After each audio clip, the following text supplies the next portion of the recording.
कडधान्य खायची म्हटली का शक्यतो टाळाटाळ केली जाते, पण त्यातल्या त्यात मटकीची कुठलीही भाजी करा सगळेजण आवडीने खातात. तर आज आपण बनवत आहोत मटकी बटाट्याची एकदम झणझणीत अशी रस्सा भाजी.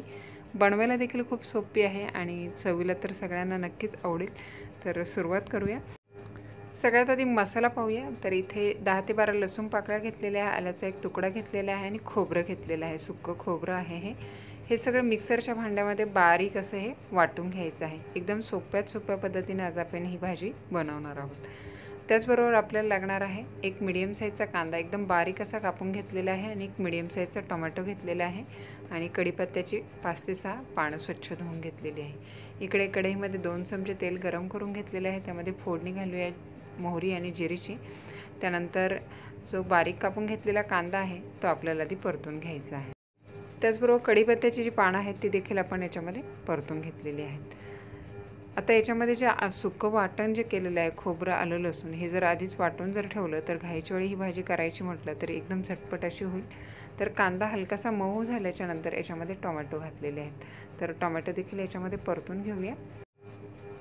टोमॅटो हलकेसे मऊ होत आले की जे वाटण करून ठेवलेलं आहे सुकं खोबरं आलं लसूणचं ते टाकलेलं आहे ते देखील चांगलं असं परतून घ्यायचं आहे. म्हणजे जो काही खोबरं आलं लसूणचा कच्चेपणा आहे तो सगळा निघून जाईल. टोमॅटो देखील व्यवस्थित असे शिजले जातील. हे कंटिन्यू आपल्याला मिक्स करायचं आहे, जळता कामा नये. आणि गॅस जो आहे ना मीडियम टू लो फ्लेमवर ठेवायचा आहे, म्हणजे व्यवस्थित असं हे परतलं देखील जाईल आणि पूर्णपणे कच्चापणा निघून जाईल. तर इथे टोमॅटो जे आहेत ना ते मऊ झालेले दिसत आहे आणि त्याचबरोबर जे आलं लसूण टाकलेलं आहे ते देखील परतलेलं दिसत आहे. तर त्यानंतर आपण सगळ्यात आधी याच्यामध्ये आपण बटाटे घालणार आहोत, कारण बटाट्यांना वेळ जो आहे ना जास्त लागतो शिजण्यासाठी, म्हणून बटाटे आधी आहे ना या मसाल्यांबरोबर परतून घ्यायचे आहेत. तर साल जर काढायची असेल तुम्हाला तर साल काढून देखील बटाटे टाकू शकता. मी इथे स्वच्छ धुवून फक्त अशा फोडी करून घेतलेल्या आहे. सालीमध्ये जीवनसत्व जास्त असतात त्याच्यामुळे शक्यतो मी काढत नाही. त्यानंतर बटाटे इथे परतून घेतल्याच्या नंतर सुके मसाले घालूया.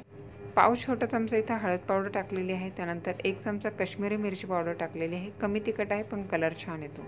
त्यानंतर जे तिखट आहे ना ते टाकलेलं आहे अर्धा चमचा आणि अर्धा चमचा कांदा लसूण मसाला टाकलेला आहे.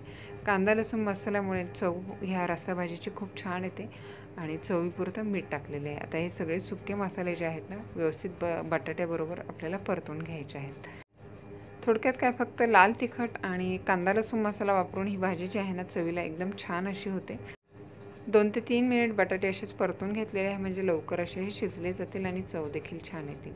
तर यामध्ये मटकी जी आहे ना स्वच्छ धुवून घेतलेली आहे आधी, आणि मटकीला बटाट्यांपेक्षा फार कमी वेळ लागतो शिजायला. तर ही स्वच्छ धुवून घेतलेली मटकी जी आहे ना अशी वरून आपण पसरवून टाकणार आहोत आणि ही लगेच मिक्स करायची नाही, झाकण ठेवायचं आहे, गॅस लो फ्लेमवरच ठेवायचं. वाफेवर वरचेवर ही मटकी ना एकदम मऊ अशी शिजली जाते आणि चव जी आहे ना एकदम मस्त अशी येते. तर इथे पाहू शकता एकदम मऊपणा असा आलेला ह्या मटकीमध्ये दिसत आहे. तर आता ही पूर्ण मसाल्यामध्ये मिक्स करून घेऊया. तर दिसायला ही भाजी एवढी मस्त अशी दिसत आहे. अशी सुक्की जरी शिजवली ना तरी चवीला छान लागेल. थोडीशी रस्सेदार हवी असेल तर त्या पद्धतीत आपल्याला पाण्याचं प्रमाण ठेवायचं आहे. तर सुक्की मटकी जी आहे ना खायला एकदम चवीला छान लागते आणि पौष्टिक देखील आहे. तर सगळे हे मसाल्यांबरोबर मिक्स केल्याच्यानंतर कढईवर झाकण ठेवायचं आहे आणि एक वाफ येतपर्यंत आपण हे वाफेवर अशी शिजवून घेतलेली आहे.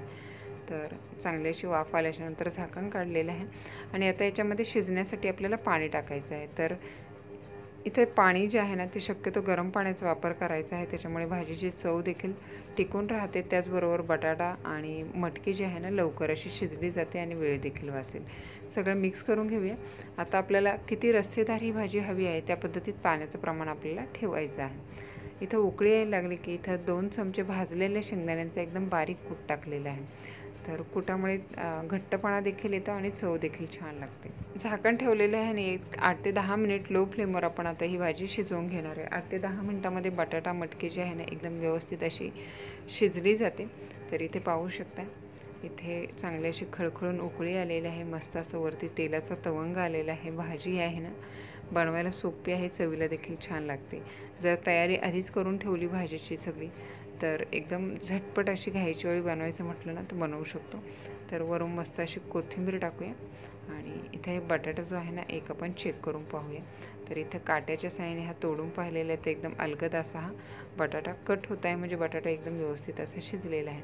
तर चपातीबरोबर, भाकरीबरोबर, भाताबरोबर किंवा पुरीबरोबर खाण्यासाठी गरमागरम मटकीची ही भाजी तयार झालेली आहे. घरी करून पहा.